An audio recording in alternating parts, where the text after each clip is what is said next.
Hi everybody. In the previous video I spoke to you about how Joshua met an angel, asked the angel if it was a friend, or if he was a friend or an enemy. The angel says, I'm not on anyone's side, neither. Just here to do God's will, just here to listen and obey God, just here to command the army of the Lord. So, obviously we can see that a heavenly host of angels was fighting alongside Joshua and the army here on earth.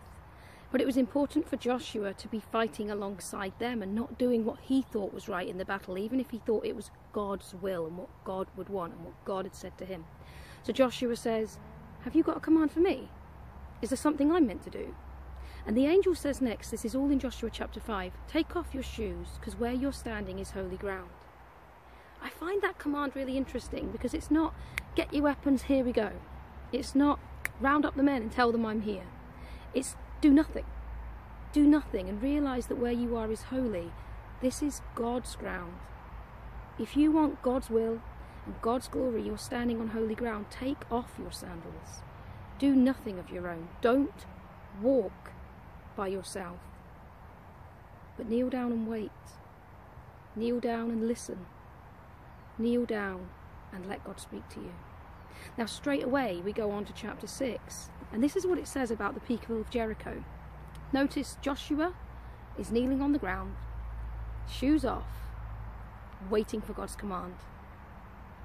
The people of Jericho, it says, were afraid because the Israelites were near. They closed the city gates and guarded them. No one went into the city and no one came out. So the people of Jericho were scared, they were anxious, they were worried. I've been like that in my life before, but through a period of Lent recently, God has really helped me. He's helped me, I believe, to ground myself more in Him, to realise that it's not about me, and that is so easy to say. And anxiety and depression is also a physical thing. So some people have anxious thoughts and they can't help them, it's not something they can rise above. But I do believe God can help us with them. As Christians, I believe God can help us with everything. I know there's a physical effect in the brain when we suffer with anxiety, but I also know that if our brain can realise, and if God can heal it of the effects of our anxious attacks, and we can realise there is no imminent danger coming at us, we can receive peace. We can also receive peace that passes understanding from God. And Joshua is just about to fight a massive, massive, massive battle against cities that were already established. Walls of Jericho where people, as my friend Rachel has said to me recently, will have thrown things down at them. And he's just sitting, waiting for God's command. Just waiting, trusting in God and doing nothing.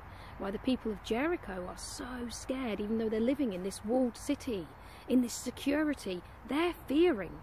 Joshua has no city, but he's waiting and trusting. If we want God's glory and not our own side, we can have that peace. Because when we want our own side, it's always, is God going to do this for me? Is God going to do this for me? Is this going to work out? Is this going to work out? Will I get my will? Will I get my way? We're always frightened. But if we work for God's glory, there's no fear. Because number one, He will have His glory. Number two, whatever happens will be the best thing, because it's His will. Number three, we can rely on Him. And number four, if we've waited and got His command, He very often tells us what's going to happen when we action that command. He gives us strategies to work out His promises. I was in a situation the last few years where God told me what the outcome would be. And every time we came to the battlefield, a certain kind of battlefield, but every time we came to it, He told me what to do and what to say. And we always got the result He said. But it wasn't, it felt to me at the time like He was working on our side, but now I realise He wasn't. He was just doing His will. He was just showing His glory. And He allowed me, even in all that hardship, to be part of seeing Him work, and how amazing that is. So let's look for God's glory. Let's take off our sandals, let's kneel on the ground and let's say, God, here's the battle, here's the fight. What's your command for me? And if it's nothing, then do nothing. Rest in the assurance that His will and His glory will be done if we're fighting with Him, not against Him, listening to Him and obeying Him. Have a good day.